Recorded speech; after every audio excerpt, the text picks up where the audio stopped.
I welcome you all to another video of Law Ki Bara Khadi, and today we'll be discussing a very interesting PIL that has been filed in the Supreme Court of India. तो अगर आप title पे नजर डालें तो यहाँ पे OBC certificate rules जो कि दिल्ली में अभी एप्लीकेबल हैं उसके विषय में आज बात करेंगे कि ऐसा क्या है उन रूल्स में कि सिंगल मदर्स के लिए एक प्रॉब्लम है, उनके बच्चों के लिए प्रॉब्लम है और उन्हें इग्नोर किया जा रहा है। तो आइए चलिए आगे देखते हैं। Now as you can see on the screen आप ये देख सकते हैं कि जो अभी के करंट रूल्स हैं वो ये कहते हैं कि अगर आपको ओबीसी का सर्टिफिकेट चाहिए तो जो एप्लीकेशन है, जो आप सर्टिफिकेट के लिए एप्लीकेशन देते हैं, the application that you submit for any caste certificate document that should have, अगर ओबीसी के कंटेक्स्ट से बात करें तो वो फादर का एक ओबीसी सर्टिफिकेट आपको देना जरूरी है। और अगर आप फादर का नहीं देते हैं तो कोई भी पैटर्नल ब्लड रिलेटिव यानी आपके पापा के साइड के कोई भी रिलेटिव जिनका ओबीसी सर्टिफिकेट रहा है वो आपको सबमिट करना जरूरी है। इसी गाइडलाइन के विषय में जो है पीआईएल फाइल करी गई है, क्योंकि बहुत ही इंपॉर्टेंट क्वेश्चन ये जो आता है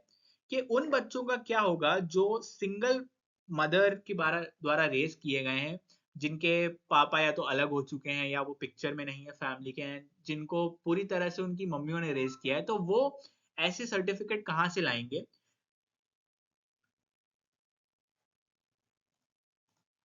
और जैसा कि हम आगे अभी जो केस लॉस डिस्कस करेंगे उसमें आप ये समझेंगे कि ये प्रॉब्लम ज्यादा एक्यूट तब हो जाती है जब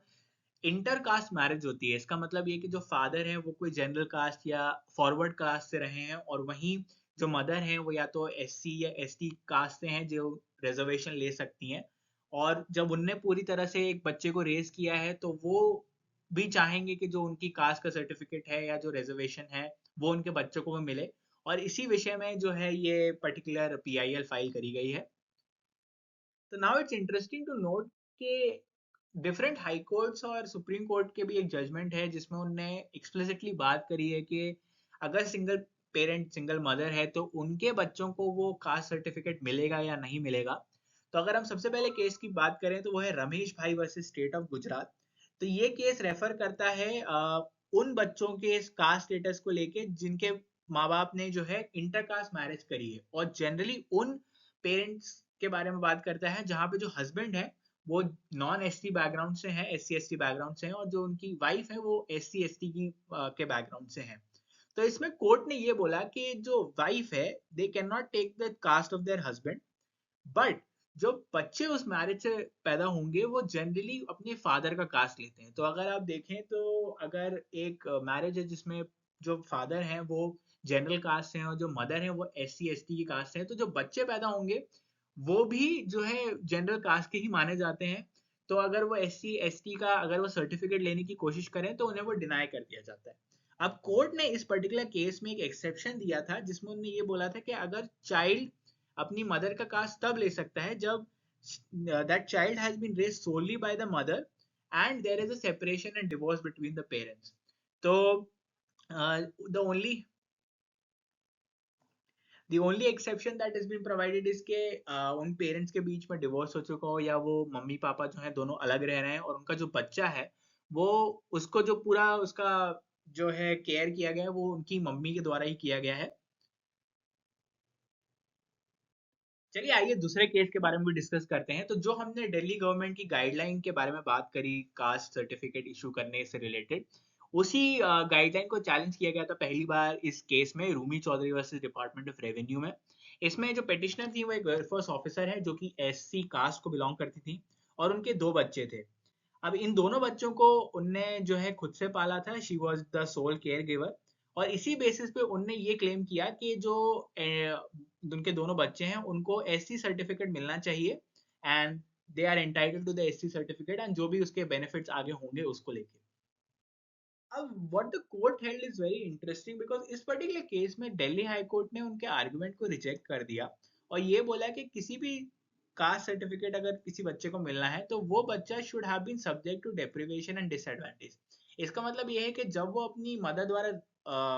रेस किया जा रहा है तो उसको कोई ना कोई सुविधाएं नहीं मिली हो, उसको कोई ना कोई डिसएडवांटेज रहा हो सोसाइटी में, तभी उसको वो कास्ट सर्टिफिकेट मिलेगा। क्योंकि इस पर्टिकुलर केस में कोर्ट ने ये बोला कि जो पेटिशनर है वो अपने बच्चों को डिसेंट लिविंग दे सकती हैं, जिसकी वजह से अगर ऐसे बच्चों को कास्ट सर्टिफिकेट दिया जाएगा तो दैट विल बी लाइक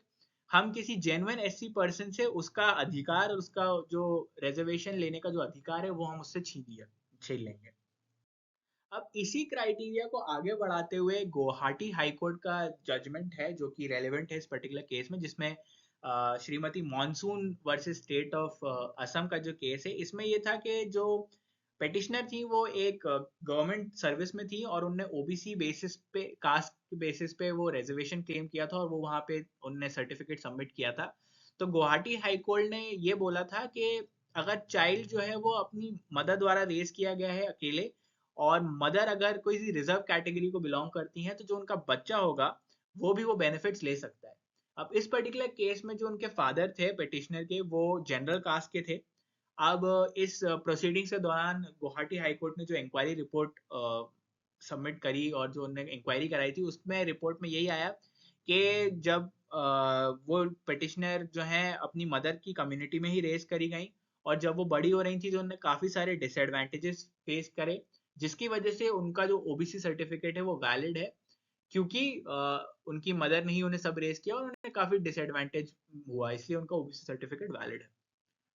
तो ये जो 3 केसेस आपने देखे हैं उससे आपको ये तो समझ आ गया होगा कि सुप्रीम कोर्ट और 2 दूसरे हाई कोर्ट्स ने इस गाइडलाइन और इस प्रोसेस को काफी अपने तरीके से इंटरप्रेट किया है, इसलिए इस पीआईएल की जरूरत पड़ी। तो जो डिटेल्ड हियरिंग है इस पीआईएल की वो जुलाई 22 को है। तो देखना यही होगा कि सुप्रीम कोर्ट क्या डिसाइड करता है और एक प्रॉपर गाइडलाइन बनाता है कि किस तरह से सिंगल मदर्स के बच्चों के लिए वो सर्टिफिकेट इशू होंगे या नहीं होंगे, और अगर होंगे तो क्या प्रोसेस होगा।